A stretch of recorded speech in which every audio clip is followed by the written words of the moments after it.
Shri R S Sasikumar, ഇത് സിൻഡിക്കേറ്റും B സിയും തമ്മിലുള്ള തർക്കമാണ് നേരിട്ട് നോക്കുമ്പോൾ. അതിന് പുറകിൽ ഗവർണറും സർക്കാരും തമ്മിലുള്ള പോരാണ് അതിൻ്റെ പിന്നാമ്പുറത്ത് നിൽക്കുന്നത്. ഇവിടെ ഈ രജിസ്ട്രാറുടെ നിയമനാധികാരം ആർക്കാണ് എന്നതിലേക്ക് ഈ തർക്കം ഇപ്പോൾ വന്ന് നിൽക്കുകയാണ്. കോടതിയുടെ അംഗീകാരത്തോടു കൂടിയാണ് KS അനിൽകുമാർ ഇപ്പോൾ രജിസ്ട്രാറായി തുടരുന്നത് എന്ന കാര്യം താങ്കൾ സമ്മതിക്കുമോ? അതോ ഇപ്പോൾ കേരള സർവകലാശാലയ്ക്ക് 2 രജിസ്ട്രാർമാരുണ്ട് എന്നാണോ നമ്മൾ കരുതേണ്ടത്? ഈ കാര്യത്തിൽ ഇനി ഗവർണർക്ക് ഇടപെടാൻ, ചാൻസലർ എന്ന നിലയിൽ ഇടപെടാനുള്ള ഒരു അവസരം ഈ സംഭവത്തിൽ ഇപ്പോൾ ഉണ്ടായിരിക്കുകയാണോ? എങ്ങനെയാണ് താങ്കൾ ഇപ്പോഴത്തെ സ്ഥിതിവിശേഷത്തെ വിലയിരുത്തുക? ഞാൻ കാണുന്നത് വളരെ ദൗർഭാഗ്യകരമായ സംഭവങ്ങളാണ് കേരള സർവകലാശാലയിൽ ഇറങ്ങിയിരിക്കുന്നത്. ഒരിക്കലും ഈ 88 വർഷം പഴക്കമുള്ള ഈ സർവകലാശാലയ്ക്ക് ഇങ്ങനൊരു ദുര്യോഗം ഉണ്ടാകുവാൻ പാടില്ലായിരുന്നു. ഞാനിത് പറയുമ്പോൾ വാസ്തവത്തിൽ മന്ത്രി തന്നെ പറയുന്നുണ്ട് സംയമനം പാലിക്കണം. സംയമനം എല്ലാവരും പാലിക്കണം. അത് ഗവർണറാകട്ടെ, വൈസ് ചാൻസലറാകട്ടെ, സിൻഡിക്കേറ്റ് മെമ്പേഴ്സാകട്ടെ, സംയമനമാണ് ഏറ്റവും ആവശ്യം സർവകലാശാലയിൽ. അത് നഷ്ടപ്പെട്ടിരിക്കുന്നു. അതിന് പ്രധാന കാരണം സർവകലാശാല സിൻഡിക്കേറ്റ് അംഗങ്ങളെന്ന് പറയുന്നത് പണ്ട് വളരെ പക്വതയുള്ള ആൾക്കാരായിരുന്നു. അതിൽ നിന്നും മാറി SFIയിൽ നിന്നുള്ള ആൾക്കാരെ റിക്രൂട്ട് ചെയ്യാൻ തുടങ്ങിയതോടുകൂടി സർവകലാശാലയിലുണ്ടായ മൂല്യച്യുതിയാണ് ഇതിന് കാരണം. ഞാനിത് പറഞ്ഞു വരുമ്പോൾ ഈ ഇഷ്യൂ എന്താ? തുടക്കം ഗവർണറുടെ രാജ്ഭവനിൽ ഭാരതാംബയുടെ ചിത്രം വച്ചതാണ് തുടക്കം. അതിനെതിരെ മുഖ്യമന്ത്രിയും മന്ത്രിമാരും പ്രതിപക്ഷവും UDFും വളരെ ശക്തിയായി അവലംബിച്ചിട്ടുണ്ട്. കാരണം രാജ്ഭവനിൽ ഇത് ഒഴിവാക്കണം, അത് ആ നിലപാട് തന്നെയാണ്. പക്ഷേ ഭാരതാംബയുടെ ചിത്രം പുറത്ത് ഏതെങ്കിലും ഫംഗ്ഷന് വയ്ക്കാനുള്ള അധികാരവും അവകാശം എല്ലാവർക്കും ഉണ്ട്. നമുക്കെല്ലാവർക്കിടെയാണ് ഭാരതാംബ. ആ ഭാരതാംബയെ ഓരോരുത്തരും ഓരോ രീതിയിലായിരിക്കും കാണുന്നത്. പ്രത്യേകിച്ച് ഹിന്ദു ദൈവങ്ങൾക്ക് പ്രത്യേക മുഖമില്ല, പലരും പല രീതിയിലാണ് ആവിഷ്കരിക്കുന്നത്. അപ്പോൾ ഇവിടെ കേരള സർവകലാശാലയിൽ സംഭവിച്ചത് എന്താ? അതായത് ഈ മതചിഹ്നങ്ങളോ ആരാധനാപാത്രങ്ങളോ ആരാധനയോ പാടില്ല എന്നതൊരു സർവകലാശാല ചട്ടമല്ലേ? അത് ലംഘിക്കപ്പെട്ടു എന്നതിന്റെ പേരല്ലേ അവിടെ രജിസ്ട്രാർ വിയോജിപ്പ് പ്രകടിപ്പിച്ചതും എതിർപ്പുന്നയിച്ചതും? അല്ല, അത് അവിടെയാണ് തെറ്റുപറ്റിയത്. കാരണം ഹാള് വാടകയ്ക്ക് കൊടുത്തു കഴിയുമ്പോൾ ഈ ഒരു കണ്ടീഷനുണ്ട്: മതപ്രഭാഷണം പാടില്ല, പ്രാർത്ഥനകൾ പാടില്ല, മതചിഹ്നങ്ങൾ പാടില്ല എന്ന് പറഞ്ഞിട്ടുണ്ടെങ്കിൽ ഭാരതാംബയുടെ ചിത്രം വയ്ക്കുന്നതിലുള്ള തെറ്റെന്താ? ഭഗവാന്റെയും അവരെ വാടകയ്ക്ക് കൊടുക്കരുതായിരുന്നു.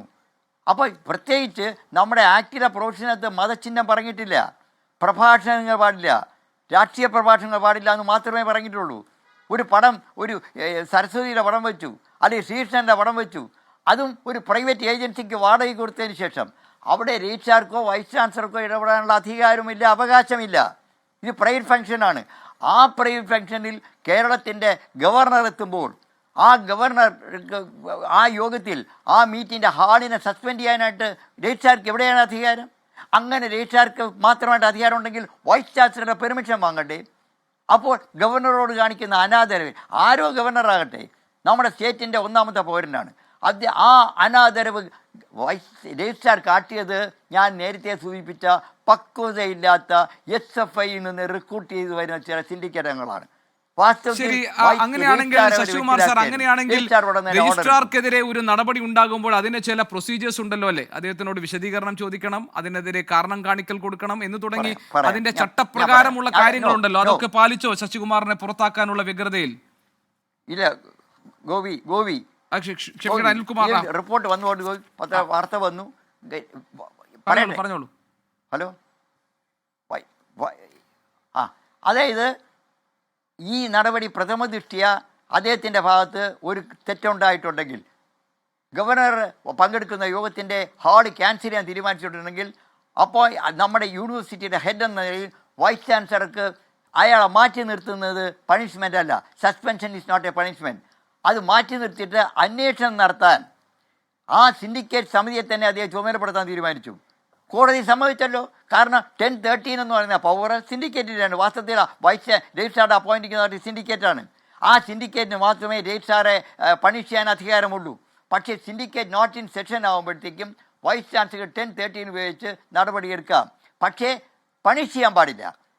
അദ്ദേഹം പണിഷ് ചെയ്തില്ല, സസ്പെൻഷനാണ്. ഞാൻ നേരത്തെ suspension is not a punishment. ആ രീതിയിൽ അദ്ദേഹം സസ്പെൻഡ് ചെയ്തുകൊണ്ടാണ് കോടതിയിൽ ഇദ്ദേഹത്തിൻ്റെ സസ്പെൻഷൻ ചെന്നപ്പോൾ കോടതി സ്റ്റേ നൽകാത്തത്. വൈസ് ചാൻസലർക്ക് ചെയ്യാം, പക്ഷേ സിൻഡിക്കേറ്റ് റിപ്പോർട്ട് ചെയ്യണം. ആ റിപ്പോർട്ടിങ് കഴിഞ്ഞ ദിവസം സിസാ തോമസ് നടത്തിയപ്പോൾ കൗണ്ടർ അഫിഡവിറ്റ് കൊടുക്കുന്ന അജണ്ടയ്ക്ക് വേണ്ടി ചർച്ച ചെയ്തപ്പോൾ ഇവർ സ്റ്റേറ്റ്മെൻറ്റ് അവരുടെ പ്ലാൻ മാറ്റിയതാണ്. കാര്യം കോടതിയിൽ സസ്പെൻഷൻ നിലനിൽക്കില്ലെന്ന് കണ്ടപ്പോൾ യൂണിവേഴ്സിറ്റി സിൻഡിക്കേറ്റിനെ കൊണ്ട് ബലം പ്രയോഗിച്ച് തീരുമാനമെടുക്കാൻ ശ്രമിച്ചപ്പോൾ സിസാ തോമസ് വഴങ്ങിയില്ല.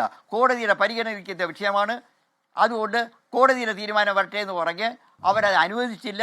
പക്ഷേ പ്രമേയം കൊണ്ടുവന്ന് ഇദ്ദേഹത്തിനെ സസ്പെൻഷൻ പിൻവലിപ്പിക്കാൻ സിൻഡിക്കേറ്റ് ശ്രമിച്ചപ്പോൾ സിൻഡിക്കേറ്റ് വൈസ് ചാൻസലർ പിരിച്ചുവിട്ടു.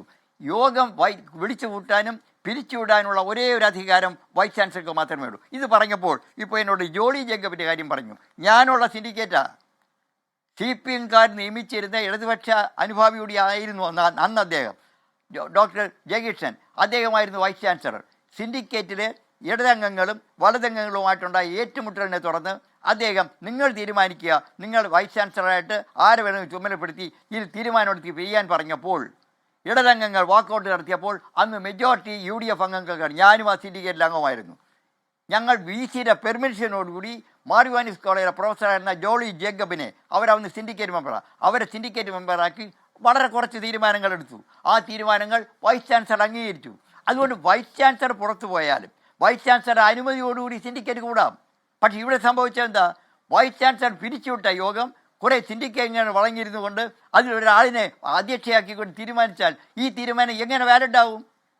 അങ്ങനെയാണെങ്കിൽ ഞാൻ അങ്ങനെയാണെങ്കിൽ ശശികുമാർ സാർ, താങ്കളൊന്ന് പറയൂ. ഇപ്പോൾ കേരള സർവകലാശാലയുടെ രജിസ്ട്രാർ ആരാണ്? താങ്കളുടെ കണ്ണിൽ താങ്കൾ അംഗീകരിക്കുന്ന രജിസ്ട്രാർ ആരാണ്?